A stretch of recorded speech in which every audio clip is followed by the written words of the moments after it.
Sa ngalan ng Ama at ng Anak at ng Espiritu Santo. Amen. Sumainyo ang Panginoon. At sumaiyo rin. Aminin natin ang ating mga kasalanan upang maging marapat tayong gumanap sa banal na pagdiriwang. Panginoong Hesus, Ikaw ang aming buhay at muling pagkabuhay. Panginoon, kaawaan mo kami. Panginoon, kaawaan mo kami. Panginoong Hesus, Ikaw ang daan, ang katotohanan at ang buhay.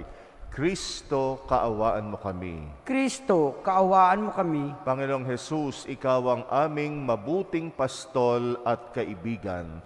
Panginoon, kaawaan mo kami. Panginoon, kaawaan mo kami.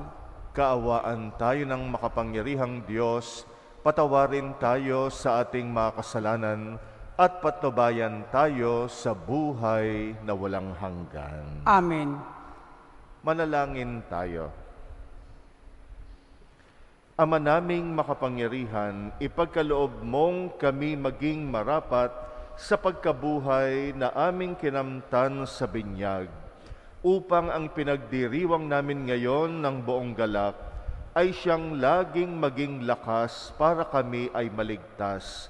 Sa pamagitan ng Jesucristo kasama ng Espiritu Santo, magpasawalang hanggan. Amen.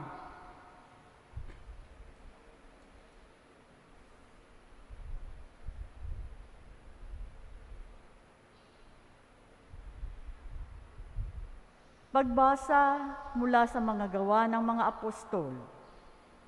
Noong mga araw na iyon, minabuti ng mga apostol ng matatanda at ng buong simbahan na pumili ng ilan sa kanila upang suguin sa Antioquia, kasama nina Pablo at Bernabe, at isinugo nila ang mga pangunahing na mga kapatid, si Judas na tinatawag na Barsabas at si Silas.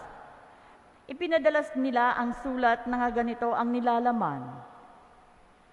Kaming mga apostol at matatanda ay bumabati sa mga kapatid na hintil sa Antioquia, sa Syria at Cilicia. Nabalitaan naming ginugulo kayo ng ilang kasamahang galing din. Bagamat hindi namin sila inutusan, di umano'y binabagabag kayo sa pamamagitan ng kanilang sinasabi. Kaya't napagkaisahan namin magpadala sa inyo ng mga sugo, kasama sila ng ating minamahal na Bernabe at Pablo, na di nag-atubiling itaya ang kanilang buhay sa paglilingkod sa ating Panginoong Hesukristo. Sinusugo nga namin sa inyo sina Judas at Silas upang ipaliwanag sa inyo ang nasasaad sa sulat na ito sa udyok ng Espiritu Santo. Ang naging pasya namin ay huwag na kayong atangan ng iba pang pasanin, maliban sa mga bagay na talagang kailangan. Huwag kayong kakain ng anumang inihandog sa mga Diyos-Diyosan, ng dugo at ng hayop na binigti. Huwag kayong makikiapid. Layuan ninyo ang mga bagay na ito at mapapabuti kayo. Paalam. Pinayaon ang mga sugo. Pagdating sa Antioquia, tinipon nila ang mga kapatid at ibinigay ang sulat. Pagkabasa sa liham, ang mga tao'y nagalak dahil sa kanilang narinig. Ang salita ng Diyos. Salamat sa Diyos. Sa gitna ng mga bansa, sabihin, Diyos ay dakila. Sa gitna ng mga bansa, sabihin, Diyos ay dakila. Nahahanda ako, O Diyos, ako ngayon ay handa na. Purihin ka at awitan ng awiting masisigla. Gumising ka, katawan ko, gumising ka, kaluluwa. Gumising ka, tugtugin mo yung lumang lira at talpa. Tumugtog ka at hintayin ang liwayway ng umaga. Sa gitna ng mga bansa, sabihing Diyos ay dakila. Sa gitna ng mga bansa, kita'y pasasalamatan. Poon, ika'y pupurihin sa gitna ng mga hirang. Pag-ibig mong walang maliw ay abot sa kalangitan. Nadarama sa itaas ang lubos mong katapatan.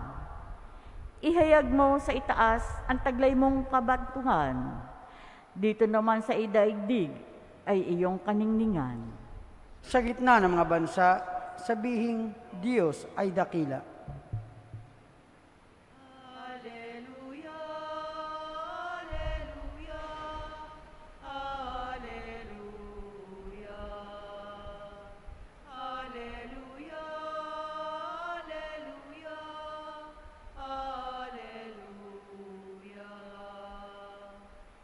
Aking mga kaibigan, alam na ninyo ang tanan na mula sa Amang mahal. Alleluia, Alleluia, Alleluia, Alleluia, Alleluia, Alleluia.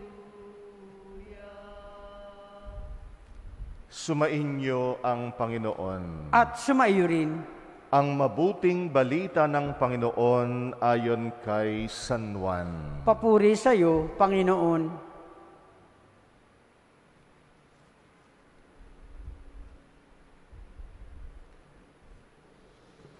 Noong panahong iyon, sinabi ni Jesus sa kanyang mga alagad, "Ito ang aking utos, mag-ibigan kayo gaya ng pag-ibig ko sa inyo. Walang pag-ibig na hihigit pa sa pag-ibig ng isang taong nag-aalay ng kanyang buhay para sa kanyang mga kaibigan. Kayo'y mga kaibigan ko, kung tinutupad ninyo ang mga utos ko. Hindi ko na kayo inaaring alipin, sapagkat hindi alam ng alipin ang ginagawa ng kanyang Panginoon. Sa halip, inaari ko kayong mga kaibigan, sapagkat sinabi ko sa inyo ang lahat ng narinig ko sa aking Ama. Hindi kayo ang pumili sa akin. Ako ang pumili at humirang sa inyo, upang kayo ay humayo at mamunga, at manatili ang inyong bunga. Sa gayon, anuman ang hingin ninyo sa Ama sa aking pangalan, ay ipagkakaloob sa inyo. Ito ang iniuutos ko sa inyo, mag-ibigan kayo." Ang mabuting balita ng Panginoon. Pinupuri ka namin, Panginoong Hesukristo. Hindi porket kakilala, kaibigan agad. Pero marami sa atin nag-aakala ganon. Dahil nakakilala natin, sinasabi natin, kaibigan agad natin. Pero yung maging kaibigan, merong mas malalim na kahulugan. Hindi mo kaibigan ang isang tao hanggat hindi ka pumapasok sa isang pakikipag-ugnayan at pakikipagrelasyon sa Kanya na bunga ng pagmamahal at pagmamalasakit. Ang tunay na kaibigan, siya yung nalalapitan mo sa panahon man na maayos ka, pero lalo rin sa panahon na hindi ka maayos. Ang tunay na kaibigan ay hindi ka iiwan, lalo na sa mga panahon na ikaw ay salat, yung mga panahon na ikaw ay nalilito sa buhay, mga panahon na naliligaw ka ng landas. Ang tunay na kaibigan nagmamalasakit sa iyo sa lahat ng oras. Laging nasa tabi mo. Ikaw din, ikaw ay tunay na kaibigan kung ganun mo tinatrato, yung mga tinuturing mong kaibigan. Ikaw din ay hindi nang iiwan. Ikaw rin ay tunay nagmamalasakit sa mga panahong mabuti at sa mga panahon na hindi. Yung kaibigan ay mapapatunayan nating kaibigan lalo na sa mga panahon ng pagsubok, sa mga panahon lalo na tayo ay walang-wala. Ganon ang tunay na kaibigan. Kaya yung kaibigan ay hindi lang yung kakilala, hindi lang yung paimbabaw. Ang tunay na kaibigan, malalim. At ang sabi nga, sa lahat ng relasyon natin, kailangang umiral yung pakikipagkaibigan. Kahit kapamilya mo, yung asawa mo, kailangan kaibigan mo. Pwedeng asawa mo siya pero hindi mo kaibigan. Asawa mo lang sa papel. Kaya sa mag-asawa, kailangang umiral yung pakikipagkaibigan. Yung mga magulang sa anak ay dapat ding may umiral na pakikipagkaibigan. Kaya nga kahit mas mataas yung magulang dahil sila'y magulang, pero yung mga anak dapat maramdaman sa kahit papano yung pakikipagkaibigan. May namamagitang pakikipagkaibigan. Ganon din sa mga magkakapatid. Sa mga magkakapatid ay kailangan meron ding mamagitan na pakikipagkaibigan. Kaya nga sa lahat ng relasyon natin, kahit sa Diyos, kaya nga sabi ni Jesus, kayo'y mga kaibigan ko. Bagamat ang Diyos ay Diyos, talagang mataas sa atin, pero pinili ng Panginoon na ituring din tayong kaibigan. Pagkaibigan ay pumapantay ka sa iyong kinakaibigan. Kaya tayo ay mababa sa harap ng Diyos, pero tinuring niya tayong kaibigan, ibig sabihin, tinataas niya tayo. At ang Diyos naman nagpapakababa para kahit papano pumantay tayo. At yung ituring tayong kaibigan ng Panginoon bilang alipin, ibig sabihin niyan ay gusto niya na maging responsable tayo sa sarili natin. Na dahil kapantay natin ang Diyos, ang turing sa atin, tinuturing niya tayo hindi yung pinakamababa. Tinuturing niya tayong kapantay para tayo rin ay matuto na tumayo sa sarili nating mga paa at maging responsable. Kaya nga pag sinasabi ni Jesus na tinuturing niya tayong kaibigan, ibig sabihin tinataas niya ang level natin at hindi niya tayo tinuturing na mga batang paslit. Tinuturing tayong kaibigan na marunong tumanggap ng mga responsibilidad, gumanap ng mga responsibilidad. At higit sa lahat, yung kaibigan naroroon namamagitan yung pagtitiwala. Pinagtitiwalaan natin yung mga kaibigan natin. Kaya naman, may mga pagkakataon na mas close pa tayo sa mga kaibigan natin kaysa mga kapamilya natin. Lalo na kapag walang umiiral na pakikipagkaibigan sa mga kapamilya natin. Kaya nga kung yung tunay mong kaibigan, sa Kanya ka nagtitiwala, sa Kanya ka nagbubukas ng iyong puso, pati na rin yung mga kahinaan mo, pati na rin yung mga kakulangan mo. At sa Panginoon, makakatagpo tayo ng tunay na kaibigan. Maaring iniwan na tayo ng lahat. Maaring tinalikuran na tayo ng lahat. Maaring wala na tayong kaibigan sa mundo na ito, pero meron pang isang natitira. At yan yung Panginoon. Yan yung makasisiguro tayo. Kaya tuwing tayo'y mananalangin sa Panginoon, nananalangin tayo sa isang kaibigan. Kaibigan na patuloy na nire-respeto tayo. Kaibigan na pinagtitiwalaan tayo na kaya natin. Kaibigan na laging itinataas tayo kahit sa mga panahong naduduwag tayo at pakiramdam natin hindi natin kaya. Kay Jesus, matatagpuan natin ang tunay na kaibigan. Kaya pwede nating sabihin, ang pinaka-best friend talaga natin, si Jesus. Siya yung kaibigan na hindi tayo tatalikuran, hindi tayo iiwan kailanman.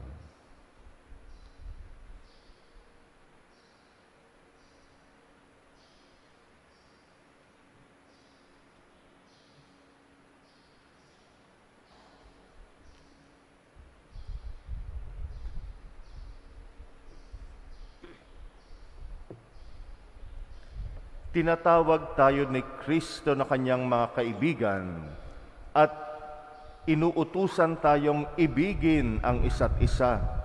Ipakita natin ang ating pag-ibig sa katapatan ng ating mga panalangin. Ating itugon, Panginoon, panatilihin mo kami sa iyo. Panginoon, panatilihin mo kami sa iyo.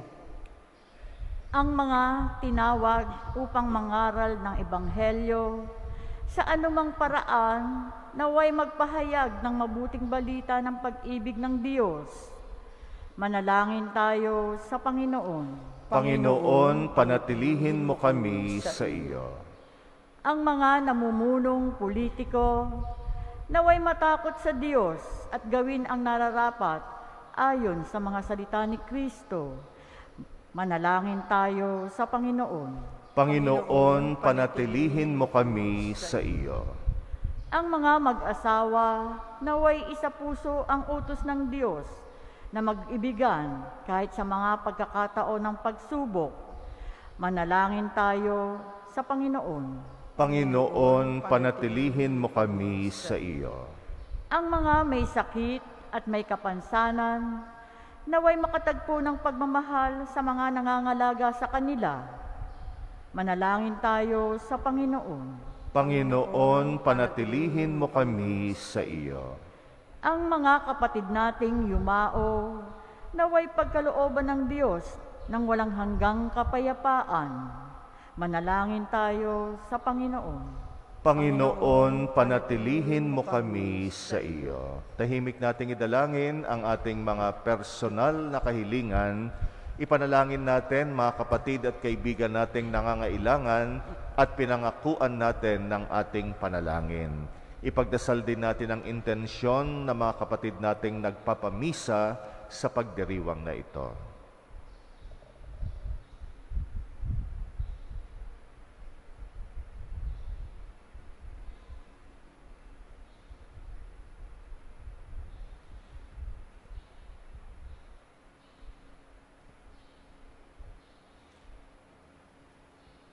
Panginoon, manatili kang kaibigan namin at kami rin naman ay maging bukas sa pakikipagkaibigan sa iyo.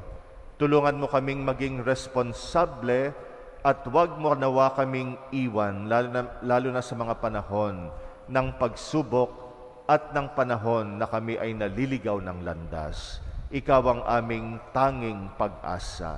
Ikaw na aming Panginoon magpasawalang hanggan. Amen.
Manalangin kay mga kapatid upang ang paghahain natin kalugdan ng Diyos amang makapangyarihan.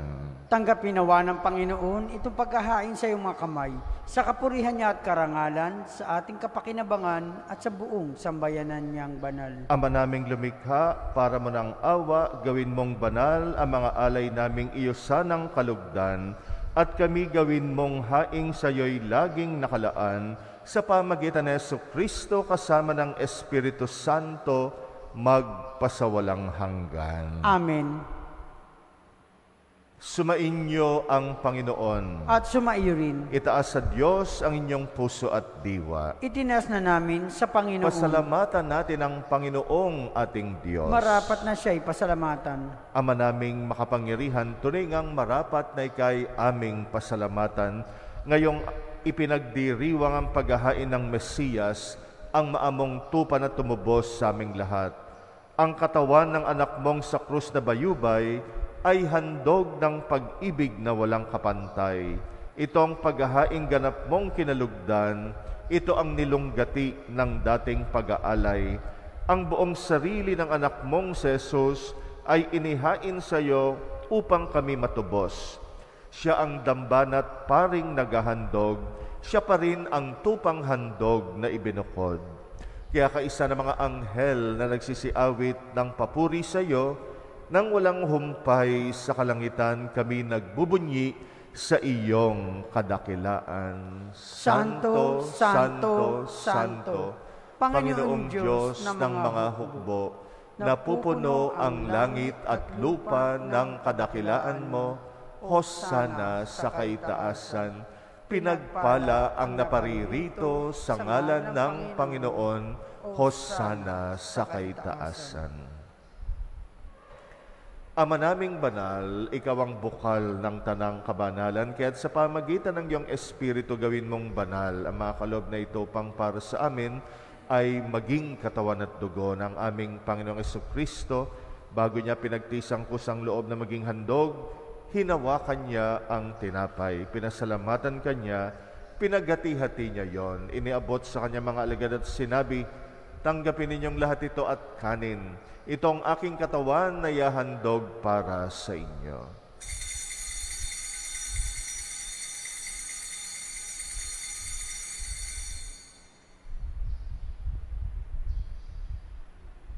Gayun din naman nung matapos ang hapunan, hinawakan niya ang kalis. Muli kanyang pinasalamatan. Iniabot niyang kalis sa kanyang mga alagad at sinabi, tanggapin ninyong lahat ito at inumin itong kalis ng aking dugo. Nang bagot walang hanggang tipan ang aking dugo na ibubuhos para sa inyo at para sa lahat sa pagpapatawad ng mga kasalanan. Gawin ninyo ito sa pag-alala sa akin.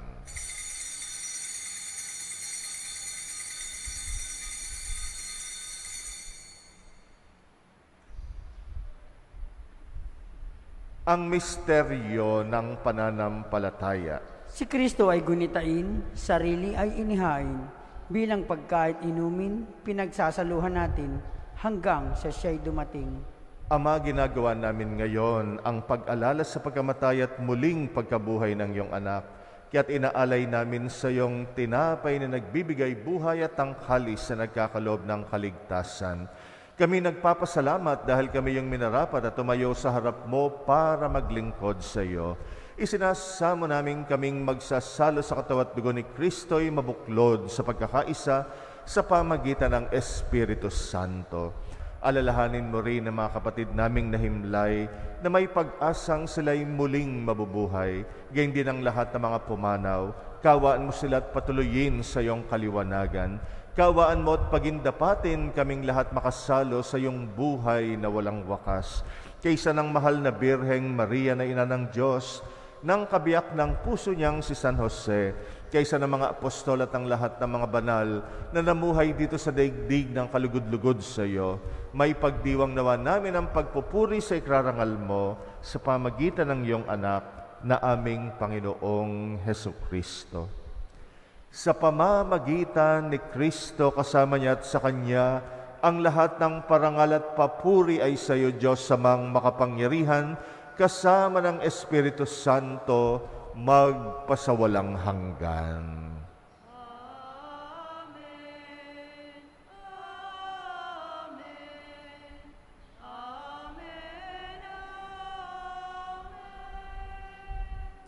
sa tagubilin ng mga nakagagaling na utos sa turo ni Jesus, na Panginoon natin at Diyos, ipahayag natin ng lakas loob.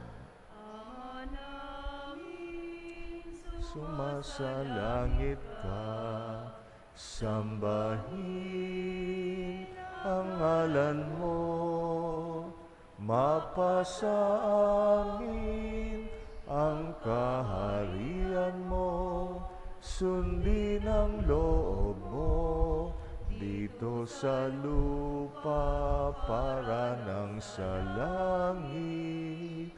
Bigyan mo kami ngayon ng aming kakanin sa araw-araw, at patawarin mo kami sa aming mga sala, para ng pagpapatawad namin sa nagkakasala sa amin, at huwag mo kaming ipahintulot sa tukso, at iadya mo kami sa lahat ng masama. Hinihiling namin kami yadya sa lahat ng masama, pagkalooban ng kapayapaan araw-araw, iligtas sa kasalanan, ilayo sa lahat ng kapahamakan, samantalang aming pinananabikan ng dakilang araw ng pagpapahayag ng tagapagligtas naming sa Jesucristo. Sapagkat iyo ang kaharian at ang kapangyarihan at ang kapurihan, magpakailanman. Amen. Panginoong Jesucristo, sinabi mo sa iyong mga apostol, kapayapaan ang iniiwan ko sa inyo, ang aking kapayapaan ang ibinibigay ko sa inyo. Tunghayan mo ang aming pananampalataya, wag ang aming pagkakasala. Pagkalooban mo kami ng kapayapaan at pagkakaisa ayon sa iyong kalooban, kasama ng Espiritu Santo, magpasawalang hanggan. Amen. Ang kapayapaan ng Panginoon ay laging sumainyo. At sumaiyo rin. Magbigayan kayo ng kapayapaan sa isa't isa. Peace be with you.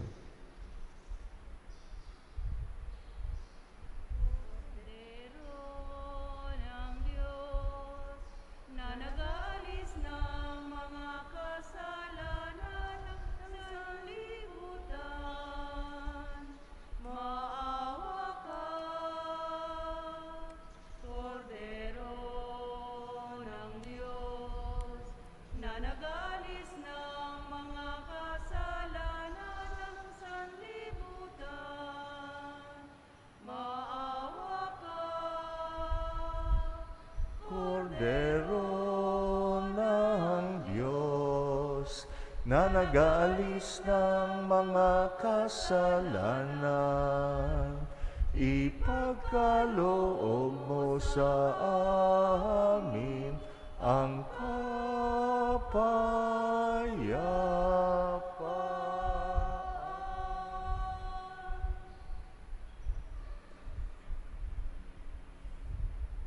Narito ang ating Panginoong Jesucristo, ang ating matalik na kaibigan.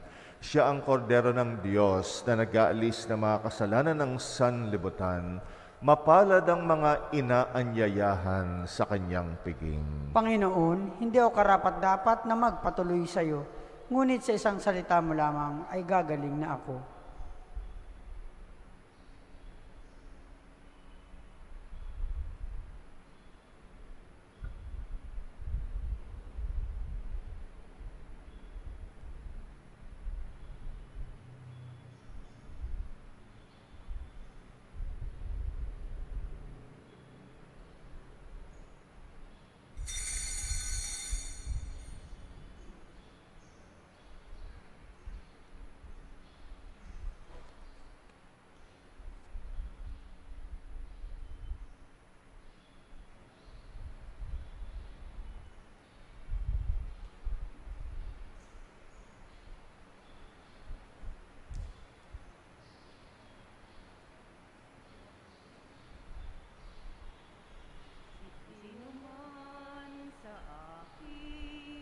mananahan.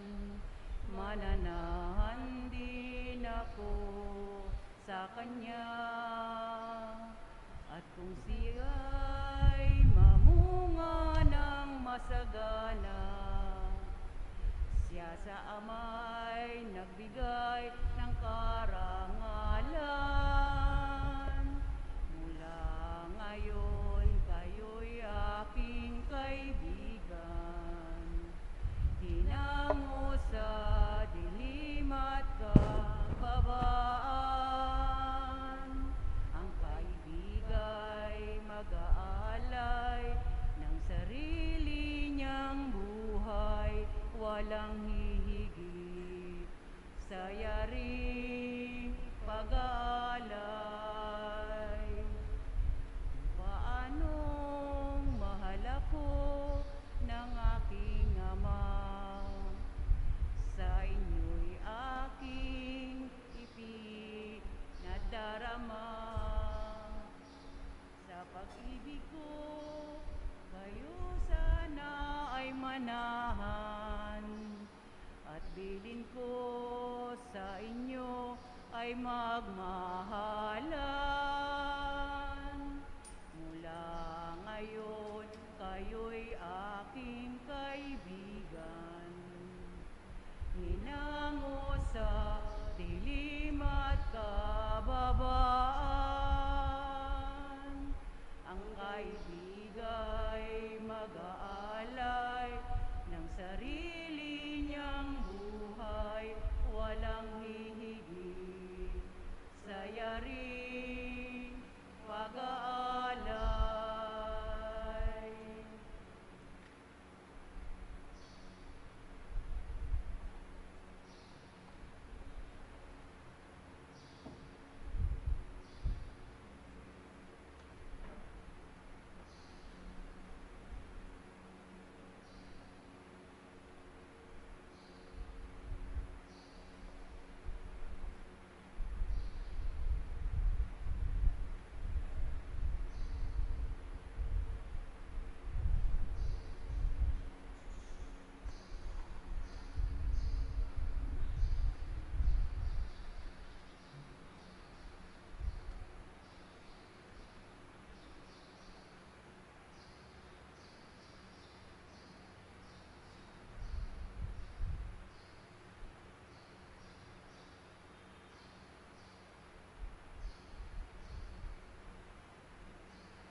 Manalangin tayo. Ama naming mapagmahal, sa pinagsaluhan naming banal na paikinabang, ang amin nawang pag-ibig ay lalong madagdagan ng ginawa namin sa pag-alala sa anak mong mahal na nag-utos si pagdiwang ang huling hapunan. Sa pamagitan niya kasama ng Espiritu Santo, magpasawalang hanggan. Amen. Sumainyo ang Panginoon At sumaiyo rin. at pagpalain kayo ng makapangyarihang Diyos, Ama at Anak at Espiritu Santo. Amen. Tapos na ang ating misa, humayo tayong taglay ang pag-ibig ni Kristo. Salamat sa Diyos.